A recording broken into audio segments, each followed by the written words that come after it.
শুভ দুপুর প্রিয় দর্শক, আপনাদের সকলকে শুভেচ্ছা এবং সাদর আমন্ত্রণ জানিয়ে শুরু করছি চ্যানেল আই নিয়মিত আয়োজন ফ্রেশ প্রিমিয়ামটি তারকা কথন। তারকা কথনের এই সেটে আমাদের কথা হয় তারকাদের সাথে, তাদের বর্ণাঢ্য জীবনের বিভিন্ন অধ্যায় নিয়ে। আজকেও আমাদের সাথে এমন একজন বিশেষ ব্যক্তিত্ব রয়েছেন যা দৃপ্ত পায়ের পদচারণা সমৃদ্ধ করেছে আমাদের টেলিভিশন নাটককে, আমাদের মঞ্চ নাটককে, আমাদের সিনেমা অঙ্গনকে। প্রিয় দর্শক, যার জীবনের এই অধ্যায়গুলো যখন আমরা আজ আপনাদের সাথে ভাগাভাগি করে নিব, ফিরে যাব সেই স্মৃতিময় সময়ে, ফিরে যাব আমাদের চলচ্চিত্রের মঞ্চ নাটকের স্বর্ণ সময়। প্রিয় দর্শক, আমাদের সাথে আছেন অভিনয় শিল্পী কেরামত মওলা। শুভেচ্ছা। একটি পরিচয় দেয়া আমি জানি যথেষ্ট নয়, তবে আপনার নামই এত বড় পরিচয় বহন করে। আমার মনে হয় একজন কেরামত মওলা এই নামটি সকল বিশেষণের উৎস হতে পারে আপনার ক্ষেত্রে। আজকে বিশেষ একটি দিন, কালকে বিশেষ একটি দিন, মূলত 15ই নভেম্বর আপনার জন্মদিন। তবে 15ই নভেম্বর শুক্রবার হওয়াতে তারকা কথনের আয়োজনটি হয় না, তাই একদিন আগেই আপনাকে আমন্ত্রণ জানিয়েছি তারকা কথনের সেটে। আজকের দিনে আপনার জন্মদিন উদযাপন করব এবং অনেক অনেক গল্প শুনব। কেমন আছেন? প্রথমেই চ্যানেল আইকে অনেক ধন্যবাদ যে আমার জন্মদিন অনুষ্ঠানটি করার জন্য। তারপর তো মহান আল্লাহ সৃষ্টিকর্তা, যিনি আমাকে এ পৃথিবীতে পাঠালেন, তারপর আমার মা বাবা যারা আমাকে জন্ম দিয়ে মানুষ করে এ পৃথিবী থেকে চলে গেলেন, আল্লাহ তাদের মঙ্গল করুক, ভালো করুন। আমার বন্ধুবান্ধব যারা আমার সঙ্গে ছিল এতদিন, আমার সঙ্গে থেকে আমাকে সাহচর্য দিয়েছে, আনন্দ দিয়েছে, সুখ দিয়েছে, আমার আত্মীয় স্বজন যারা চলে গেছেন, তাদের সকলের প্রতি আমার কৃতজ্ঞতা এবং আল্লাহর কাছে তাদের জন্য মাগফিরাতের জন্য দোয়া করছি। এবছর 80তে পদার্পণ, তাই নয়? এই যে এত লম্বা একটি জীবন, এই সময় এসে যখন পেছনে ফিরে তাকান নিজের কর্মজীবন নিয়ে, নিজের ব্যক্তিগত জীবন নিয়ে, এই উপলব্ধিটা এখন কেমন হয়? কেমন ছিল জীবন? কেমন যেন পার হয়ে এলাম। মানুষ যেমন পার হয়ে যায়, সেই রকম করে একটা পর একটা পথ পার হয়ে গেলাম।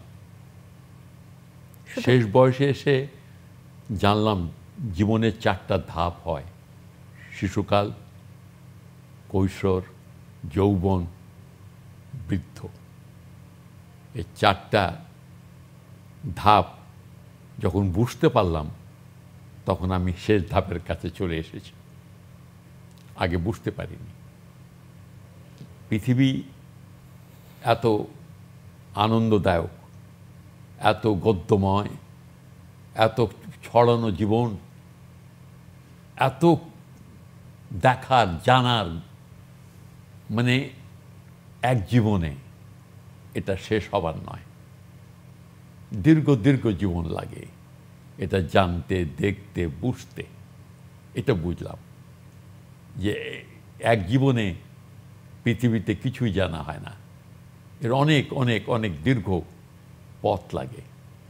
এবং চলতে গেলে, জানতে গেলে, বুঝতে গেলে নিজেকে সৎ, যার সঙ্গে মিশছি সে সৎ, যার সঙ্গে ব্যবহার করছি সে যেন সৎ এবং ভালো মানুষ হয়। পারিপার্শ্বিকতা যদি আপনার ভালো থাকে, আপনার পরিবেশ যদি ভালো থাকে, আপনার চলার পথ যদি ভালো থাকে, আপনি ভালো থাকবেন। আপনার চলার পথ, এই জীবনের যে 4টি অধ্যায়ের কথা বললেন, কেমন ছিল চলার পথ? জীবন চলার পথটা ভালোই ছিল। 4টা ধাপ পার করতে গিয়ে একসময় খুব প্রফুল্ল মন ছিল। স্কুলে পালিয়ে পালিয়ে পড়ালেখা করা, বাজার থেকে মা তখন নিজে বাজার নিজে করা, 2 টাকার মধ্যে বাজার শেষ করা।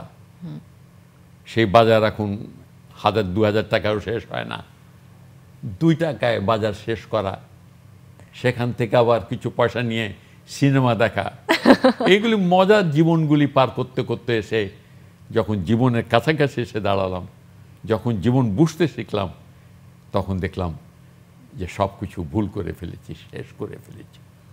পরবর্তীতে আবার ভাবলাম যা করেছি তা ভালোই করেছি, খারাপ কিছু করে না। আসলে আমার বিশ্বাস সৃষ্টিকর্তা আপনার পথ প্রদর্শক আপনাকে দিয়ে যায়, সেটাকে চেনার দায়িত্ব, সেটাকে গ্রহণ করার দায়িত্ব, সেটাকে পালন করার দায়িত্ব আপনার। আপনার কাছ থেকে প্রাপ্তি হিসেবে আমাদের অনেক কিছু পাওয়ার ছিল আমাদের বাংলা সিনেমায়, বিশেষ করে মঞ্চ নাটকের একটি অধ্যায়, একটি স্বর্ণ অধ্যায় আপনাকে সবসময় আমরা পেয়েছি অনেক অনেক কাজের সাথে। নিজেকে আসলে এই মঞ্চ নাটকের সাথে জুড়ে দেওয়ার শুরুর দিকের গল্পটা যদি শুনি, শুরুর নাটকটা কোনটি ছিল? নাটকটা যখন আমি প্রথম করি তখন এক ধরনের চিন্তাভাবনা ছিল, শিল্পবোধ ছিল একরকম, কাজ করার ধরন ছিল একরকম, সমষ্টিগত একটা চিন্তা ছিল, সমষ্টিগত একটা ভাবনা ছিল। পরবর্তীতে আস্তে আস্তে আস্তে আস্তে সে ভাবনাগুলো, সেই চিন্তাগুলো, সেগুলি পরিবর্তন হতে লাগলো। সমাজের সঙ্গে সঙ্গে নাটকেরও পরিবর্তন হতে লাগলো। ধারা, তার চরিত্র, তার ভঙ্গি, এগুলো আস্তে আস্তে পরিবর্তন হলো। আমরাও আস্তে আস্তে সেই ধারার সঙ্গে, সেই চরিত্রের সঙ্গে সেটা আস্তে আস্তে আস্তে পরিবর্তনে আসলাম। কিন্তু নাটক যে মানুষ, দর্শককে যে আকৃষ্ট করতে হবে, নাটক, মঞ্চনাটক হচ্ছে দর্শককে আকৃষ্ট করা। দর্শক তার বোধ, বুদ্ধি, বিবেচনা দিয়ে আমাকে গ্রহণ করবে। আর আমার কাজ হচ্ছে আমি যা চরিত্র করছি সেটার মধ্যে গিয়ে অভিনয় করা। আমি কেরম মল অভিনয় করছি তা না, আমি যে চরিত্র করছি সেই চরিত্রের মধ্যে গিয়ে অভিনয় করাটা হলো আসল কথা। দর্শক যদি সেটা অনুভব করতে পারে, সেটা বুঝতে পারে, সেটা জানতে পারে, তাহলে সেখানে আপনার নাটক সার্থক এবং আপনি সার্থক। একদম সব থেকে প্রথম নাটক বোধহয় আপনার ভাড়াটে চাই, নারায়ণ গঙ্গোপাধ্যায়ের নির্দেশনায় নাটকটি আপনার নির্দেশনায় ছিল এবং নাট্যকারের নাম ছিল নারায়ণ গঙ্গোপাধ্যায়। এই যে প্রথম মঞ্চে দাঁড়ানো, এই নাটকের এক্সপিরিয়েন্সটা একটু। এটা আমি তখন শান্তিনগরে থাকতাম, তো শান্তিনগরে শিল্পাচার্য জয়লাবদিনও থাকতেন, তো পাশাপাশি বাসা থাকাতে যাওয়া আসা খুব চট করে চলে যেতাম। বিকেলবেলা ডাক দিতেন, এই বস, গল্প বলি, এই করতে করতে ওইভাবে আমার আর্ট কলেজে ভর্তি হওয়া। তো পাড়ার সবাই মিলে বলল যা গান করি, এটা করি, ওটা করি। আনোয়ার পারভেজ আমার বন্ধু, বিখ্যাত মিউজিক ডাইরেক্টর, শাহিন তার বোন, বিখ্যাত গায়িকা, জারিনা মেকআপ ম্যান, সে তখন শান্তিনগর, এই গোষ্ঠীর মধ্যে নিয়ে আমাদের বসবাস। আনোয়ার পারভেজ, আমি, রিয়াজউদ্দিন মানিউ, মোজাফফর হোসেন, এই সবাইকে নিয়ে আমাদের মধ্যে একসঙ্গে বসবাস করতে করতে আমাদেরকে বললো যে চল একটা নাটক করি, এবার শীতকাল একটা নাটক করি। তখন আমাকে বললো একটা নাটক কর। তো খুঁজতে খুঁজতে আমরা ভাড়াটি চাই পেলাম। ভাড়াটি চাইতে আমি ডাইরেকশন দিলাম এবং অনেকে, আমার বন্ধুরা সব, আনোয়ার পারভেজ টারভেজ সবাই অভিনয় করলো। এবং আজকে বিখ্যাত যে জারিনা, এখন মেকআপ ম্যান, সে এই নাটকের মূল চরিত্রে ছিল। আচ্ছা, জারিনা এখনো আছে, টেলিফোনে আলাপ হয়। তো আনোয়ার পারভেজ ছিল বিখ্যাত মিউজিক ডাইরেক্টর, শাহনাজ ছিল বিখ্যাত গায়িকা। এই সমস্ত আমরা একসঙ্গে, আসলে আগেকার মানুষ, আগেকার লোকজন খুব একত্র থাকতে ভালোবাসত, বন্ধুত্বের একটা বন্ধন ছিল। কিন্তু 6টার পর আমাদের আর দেখা সাক্ষাৎ হতো না। 6টা হলেই আপনাকে বাড়ির দরজায় ভিড়তে হবে, সন্ধ্যার অন্ধকার আপনাকে যেন স্পর্শ করতে না পারে বাইরের আলো, আপনাকে বাড়িতে পড়তে হবে এবং বাড়িতে গিয়ে আপনাকে পড়তে হবে। পড়ার কোনো বিকল্প নেই, তখন কোনো বিকল্প নেই। তখন তো লাইট নেই, হারিকেন নিয়ে আপনাকে রাত 10টার মধ্যে শেষ করে দিতে হচ্ছে পড়ালেখা। আপনি যে অভিনয়ের বর্ণাঢ্য জীবনের যে গল্প আমরা তো জানি, তবে সেই সাথে আপনার আরেকটি পরিচয় রয়েছে একজন চিত্রশিল্পী হিসেবে। সেখানে আপনি আপনার জীবনের অনেকগুলো স্বর্ণালী সময় পার করেছেন। বিশেষ করে আমাদের শিল্পাচার্য জয়নুল আবেদিনের কথা কিন্তু আপনার কথায় উঠেই আসলো। তার সাথে আপনার সম্পর্কের জায়গাটাও ভীষণ সুন্দর ছিল, সেটি নিয়ে যদি একটু শুনি। আমার গুরু, মানে তাকে দেখেই জীবন গড়া। প্রথম পরিচয় কবে তার সাথে? তার সাথে পরিচয় আমার যখন আমি ক্লাস 6-7-এ পড়ি, তখন থেকে তার ওই যেতাম সন্ধ্যার সময় ফুটবল খেলতে বা পল্টন মাঠে খেলতে যেতাম, তখন ডাক দিত, এদিকে কই যাস, পাটকে কি পড়লি, বস, এটা কর, ওটা কর। এই করতে করতে তার সঙ্গে পরিচয় হতে হতে হতে এই আর্ট কলেজের মধ্যে চলে গেলাম, ছবি আঁকতে শিখলাম, এটা করতেছিলাম, আর্ট কলেজে ভর্তি হলাম। আর্ট কলেজে একটা পাঠশালা ছিল, ওটা আর্ট কলেজ বলতো না, পাঠশালা বলতো। পাশ করলে পরে জলালউদ্দিন সাদা কাগজে সিগনেচার করে দিয়ে দিত। সেটা আছে আপনার কাছে? হ্যাঁ আছে। এখনো সংরক্ষিত? না, খুঁজে বার করতে হবে। আচ্ছা। আমরা কি করলাম, আন্দোলন করলাম প্রায় 3 মাস, যে লাহোরে ইনস্টিটিউট কলেজ আর আমার এখানে পাঠশালা কেন, এটা ভাঙতে হবে। আন্দোলন করলাম, রাস্টিকেট হলাম, সেটাকে তৈরি করলাম। তারপর যখন আমি বেরিয়ে আসতেছি তখন ওটা আর্ট কলেজ হলো, আমার গুরুর হাতে আমি তুলে দিয়ে আসলাম। আমার অভিজ্ঞতা থেকে বলি, জীবনে চলতে গেলে, জীবনে হাঁটতে গেলে বা কিছু করতে গেলে কিছু ভালো মানুষের সংস্পর্শে আসা দরকার, যারা আপনাকে পথ দেখাবে। আপনার বাবা মা, আজকালকার বাবা মার সঙ্গে সন্তানের একটা সম্পর্ক দেখতে পাই না। পরিবর্তনই তো জীবন। হ্যাঁ, পরিবর্তনই তো জীবন, অনেক পরিবর্তনের সাথে আমরা আসলে আমি আপনাকে আগে বলেছি পরিবর্তন হয়ে গেছে। এই পরিবর্তনটা আমাদেরকে ক্ষতি করেছে, আমরা লাভ দেয়নি। আপনি কিন্তু এই সময়ের সাথে সাথে অনেক পরিবর্তন হয়েছেন, বা পরিবর্তিত জীবনের একটি ধারায় কিন্তু ছিল আপনার জীবন। তার কিছু ছবি আমাদের কাছে আছে, আমরা একটু ছবিগুলো দেখি এবং সেই সাথে ছবির পেছনের অনেক গল্প আছে নিশ্চয়ই, সেগুলোও শুনবো। পর্দায় একটু চোখ রাখি আমরা একটু স্ক্রিনে ছবি দেখি। পরিবর্তিত সময়ে কেরামত মৌলা আসলে কোন অধ্যায় পার করে আজ এ পর্যন্ত আসলেন। অনেকগুলো ছবি আমরা বিভিন্ন সময়ে দেখতে পাচ্ছি, আপনার কোলাজ করা আছে বিভিন্ন বয়সের মনে হচ্ছে। হ্যাঁ, বিভিন্ন বয়সে, বিভিন্ন বয়সে বিভিন্ন চরিত্র। ওটা হচ্ছে খুইনা লালু। দ্বিতীয় ছবিটা কোন চরিত্রের, কোন বয়সের? এটা বিভিন্ন বয়সে। ওটা হচ্ছে চলচ্চিত্রের ছবি মহানায়ক আলমগীর কবিরের। এটা হচ্ছে খুইনা লালু। এটা একটা নাটকের বোধহয়, এটাও একটা নাটকের। আসলে পরিবর্তন, নিজেকে পরিবর্তন করাই হলো নাটক। চরিত্রের মধ্যে গিয়ে অভিনয়, দুই রকম অভিনয় আছে। আমি কেরামত মৌলা অভিনয় করছি দেখেন, আরেকটা হচ্ছে আমি যে চরিত্র অভিনয় করছি সেই চরিত্রটাকে দেখেন, আমাকে না। আমাকে আপনি কোনটা অভিনয় করেছেন? আমি চরিত্রের মধ্যে গিয়ে অভিনয় করেছি বেশিরভাগ। আচ্ছা, আপনাকে এই মুহূর্তে আরেকটি ছবি দেখাই, তাহলে এই ছবির গল্পটা একটু শুনবো আমরা। সাদা কালো ছবি, কিন্তু মনে হচ্ছে রঙিন সময়ের। এটা আমার জীবনের শ্রেষ্ঠ সময়। আমি যখন আর্ট কলেজ থেকে লাস্ট ইয়ারে, রণবী বিখ্যাত আর্টিস্ট, আমার ক্লাসমেট, আমি নিচে বসে আছি আমার গুরুর পায়ের তলায়। এটা আমার জন্য ভালো। ওটা হরিদাস, খুব নামকরা শিল্পী, আমার ক্লাসমেটগুলি সব, এবং শিল্পাচার্য জয়নুল আবেদিন সহ আপনার গুরু। আমারও একটা ভালো মুহূর্ত এটা, যে আমার গুরুর পায়ের তলায় বসে আমি ছবিটা তুলতে পেরেছিলাম। আসলে একটু ভাগ্য নিয়ে যায় কোথায়, কোনো জায়গায়। আচ্ছা, আরেকটা ছবি আমরা দেখি। এই ছবিটা কোন সময়?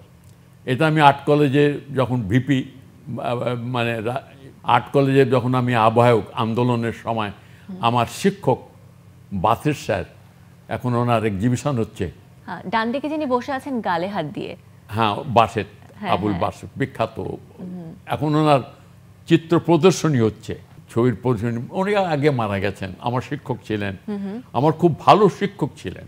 আচ্ছা, মানে এখনকার যুগে সেই রকম শিক্ষক, আমি কি বলবো, গল্প বলে শেষ করা যাবে না, এত গল্প জীবন আমার। আমার পয়সা নাই, তো আমার চেহারা দেখে বললো যে, আমরা আরেকটা ছবি দেখছি স্ক্রিনে। এটা হচ্ছে পদ্মা নদীর মাঝি, পদ্মা নদীর মাঝির ছবি। ও বিখ্যাত নায়িকা রূপা গাঙ্গুলি, ওই যে রূপা গাঙ্গুলি, ওই মাঝখানে আমি, ওই যে এখানে ছাতা নিয়ে দাঁড়ায় আছি। ছাতার নিচে? হ্যাঁ, ছাতা নিয়ে আমাকে দাঁড়ায় আছে, আসাদ দাঁড়ায় আছে, মিনু দাঁড়ায় আছে, মিনু। তো আমরা আরেকটা ছবি দেখি স্ক্রিনে। এই ছবিটা কোন সময়ের? এক নাটকের ছবি, আব্দুল্লাহ মামুন, বিখ্যাত ক্যামেরাম্যান মাহমুদ, আমি, আর ওটা বোধহয় রোজি, রোজি সামাদ। একের পর এক ছবি দেখছি এবং কেমন যেন স্মৃতি কথা মনে হয়। এটা শহীদ মিনারে যখন আমি 21 পদক পুরস্কার পেলাম, তখন সম্মাননা দেওয়া হচ্ছে। আরেকটা ছবি দেখতে পাচ্ছি আমরা, সেই ছবিটার গল্পটা একটু শুনবো। এই ছবিটা ওই নেপালে ওই ছবির শুটিং, আলমগীর কবিরের ছবির শুটিং, মহানায়ক করতে গেছিলাম রাতের বেলা ডিনার পার্টিতে। নেপালের নায়িকা বুলবুল আহমেদ, ওর পাশে আমি। বাহ, আরো অনেক অনেক ছবি আছে আমাদের কাছে, প্রত্যেকটা ছবির গল্পই। এটা খুব ছোটবেলায় যখন আর্ট কলেজে পড়ি, তখন আমরা নৌকা করে এক্সকারশনে যেতাম, 2 দিন 3 দিন থাকতাম নৌকার মধ্যে, ওইখানে ছবি আঁকতাম। তো সন্ধ্যার সময় রাত্রেবেলায় নৌকাতে উঠে আমরা এক গান গাচ্ছি। আবুল খায়ের বিখ্যাত অভিনেতা, এটা একটা বিখ্যাত নাটক, টেলিভিশনের নাটক, বহুব্রীহি নাটক, বহুব্রীহি। আপনার মনে আছে ওই যে আমি মাঝখানে, আর এখানে আবুল খায়ের। বাহ, টেলিভিশন নাটক, সিনেমা, মঞ্চ নাটক। বিখ্যাত producer Zia Ansari, producer, writer, নাট্যকার, ওর মাঝখানে আমি। এই আমার খুব ঘনিষ্ঠ বন্ধু, এখন আমেরিকাতে আছে। ও এক দৈনিক বাংলায়, প্রথম যখন দৈনিক বাংলা পত্রিকা বেরোচ্ছে তখন তার শিল্পী ছিল। পরবর্তীতে সে টেলিভিশনে যোগদান করে, তারপর সে চলে যায় আমেরিকা। এখানে একটা ছবির সাথে একটা কলমও দেখতে পাচ্ছি, কলমে লেখা। এটা আমার ছবি, এটা আমার নাটক। নাটকটা হচ্ছে আমি আর ফিরদৌসী, দুই বোন রবীন্দ্রনাথের। আমি হচ্ছি ওদের চাকর। খুব ভালো সেই চরিত্রে অভিনয়, খুব ভালো চরিত্র। রবীন্দ্রনাথের অনেকগুলো নাটকেও তো আমি রবীন্দ্রনাথের অনেকগুলো নাটক করেছি। ডাকঘর ডাইরেকশন দিয়েছি, অভিনয় করেছি। রাজা ও রানী, আরো অনেকগুলো কাজ আছে, আরো অনেক কাজ আছে। আরো ছবি আছে আমাদের কাছে। এই ছবিটার গল্প কি? এটা হচ্ছে ওই যে পায়ের আওয়াজ পাওয়া যায়, আমি ফিরদৌসী, এক 80 বছরের বুড়া, পায়ের আওয়াজ পাওয়া যায়। 42 বছর ধরে আপনি বলছিলেন এই নাটকের সাথে। এটা আমরা বেড়াতে গেছিলাম, সুফিয়া কামালের মেজো ছেলে, তারপর মমিন বিখ্যাত ক্যামেরাম্যান। আমরা ঢাকা থেকে হাঁটতে বেরিয়েছিলাম, তখন আমরা কচি কাঁচার মেলা করতাম। আমরা বাংলাদেশ ঘুরতে যাব, সম্পূর্ণ বাংলাদেশ ঘোরা হয়নি, প্রায় কয়েকটা ডিস্ট্রিক্ট ঘুরে, পায়ে হেঁটে নৌকা। তো আমরা বেশি দূর যেতে পারলাম না। কোন জেলায় গিয়েছিলেন তখন? আনন্দধারা বহিছে ভুবনে, এক ধরনের আনন্দ, এক ধরনের চেতনা। বিখ্যাত লোকগুলি সব, সুফিয়া কামালের মেজো ছেলে, ক্যামেরাম্যান মবিন নাম করা ক্যামেরাম্যান তখনকার যুগে। সিনেমার ক্ষেত্রেও ভীষণ আইকনিক কিছু চরিত্রে আমরা আপনাকে দেখেছি। যেমন যদি নন্দিত নরকের কথা বলি, নন্দিত নরকেও তো আপনাকে আমরা একটা মাস্টার, টিচার চরিত্রে দেখেছি। ওই সময় শুটিং এক্সপিরিয়েন্সগুলো তখন আসলে কেমন ছিল? ভালোই শুটিং এক্সপিরিয়েন্স তো। আসলে এক এক ধরনের পরিচালকের এক রকম চিন্তা। Film is a media of a director. ডান দিক যান, বাম দিক যান, এবং এখন বলেন না, film is a media of a director. Television is a media of an writer. Television is a media of a writer. Stage is a media of an actor. A radio is a media of a voice. প্রত্যেকটা মিডিয়ামেই তো আপনার সরব উপস্থিতি আমরা দেখেছি। আমার আছে, radio, এটা ওটা সব কটা। কোন ক্ষেত্রে কাজ করতে সবথেকে বেশি ভালো লেগেছে বা ভালো লাগে? সবচেয়ে ভালো লাগে চলচ্চিত্রই। সিনেমা না, মঞ্চনাটক না, সবচেয়ে ভালো লাগে কোনটা? নিজের পছন্দের জায়গা আমাকে মঞ্চনাটক। মঞ্চনাটক। এবং একটা মঞ্চনাটকের কথা শুনছিলাম যে পায়ের আওয়াজ পাওয়া যায়। এই জন্য ভালো লাগে যে আপনি চলচ্চিত্রে যা করলেন এটা আপনার সারা জীবনের জন্য রয়ে গেল, আপনার কোনো পরিবর্তন নেই। কিন্তু মঞ্চনাটক প্রতিদিন জন্মায়, প্রতিদিন মরে। আজকে যে অভিনয় করলাম, কালকে আমাকে সেই অভিনয় পাবেন না।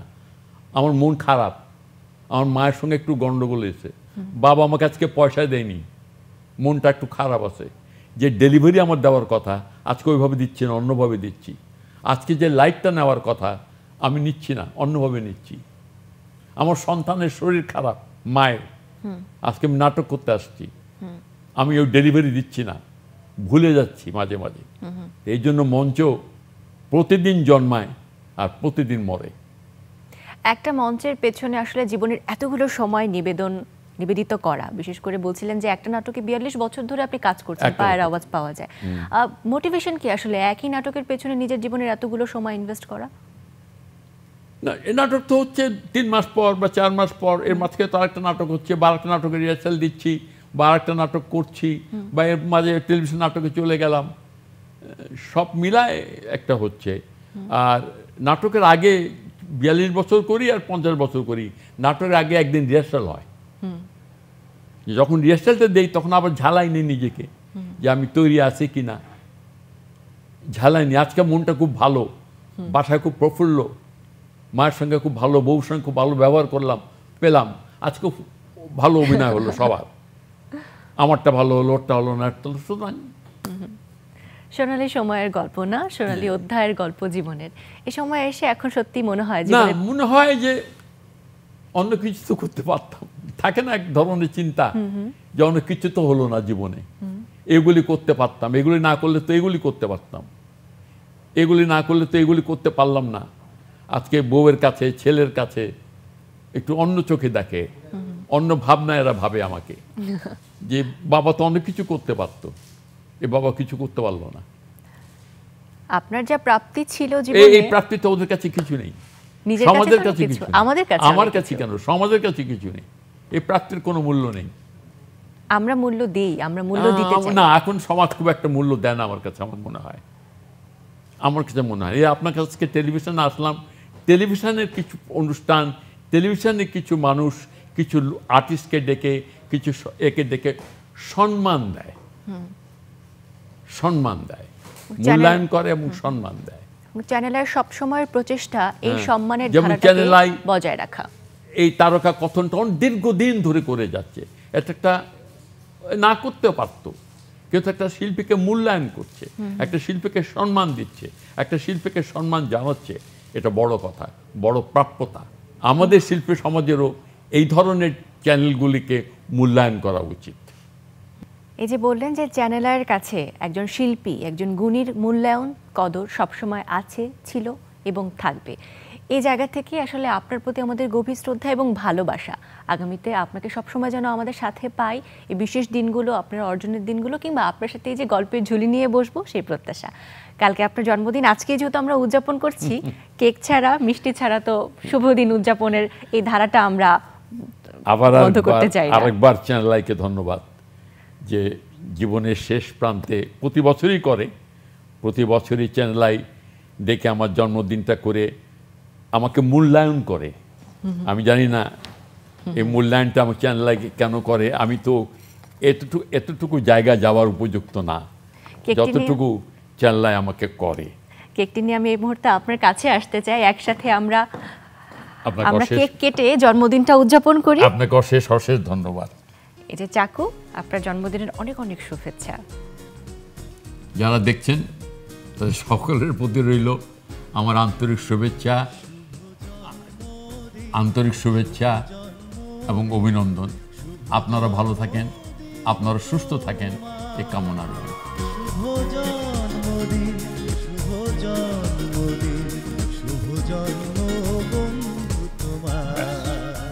অনেক ধন্যবাদ আপনাকে।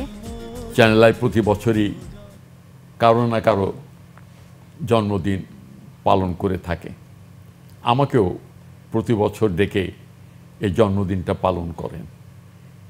এই জন্মদিন পালন করলে হৃদয় কোণে এক ধরনের অনুভূতি, এক ধরনের চিন্তা, এক ধরনের ভাবনা এসে কাজ করে যে অনেক কটা বছর পার করে দিলাম, কেন বুঝতে পারলাম না। জীবন চলতে গেলে অনেকগুলো পথ পাড়ি দিয়ে আসতে হয় এবং এক সুন্দর জায়গায় গিয়ে শেষ করতে হয়। এই ভাবনাটা, এই চিন্তাটা সব মানুষের থাকা উচিত বলে আমি মনে করি। প্রিয় দর্শক, এই ছিল আমাদের আজকের আয়োজন। বিশেষ মানুষের বিশেষ দিনে তাকে আমরা পেয়েছি, তার জীবনবোধের গল্প আমরা শুনেছি। এবং চ্যানেল আই আমরা সবসময় বিশ্বাস করি একজন শিল্পী বেঁচে থাকলে, শিল্পী তার যোগ্য সম্মান পেলে বেঁচে থাকবে আমাদের শিল্প, বেঁচে থাকবে আমাদের সংস্কৃতি। তাই চলুন সকলে মিলে আমাদের শিল্প সংস্কৃতিকে বাঁচিয়ে রাখি, শিল্পীকে তার যথাযথ মূল্যায়ন করি। এই প্রত্যাশা রেখে আজকের আয়োজন থেকে বিদায় নিচ্ছি। সকলে ভালো থাকবেন, সুস্থ থাকবেন।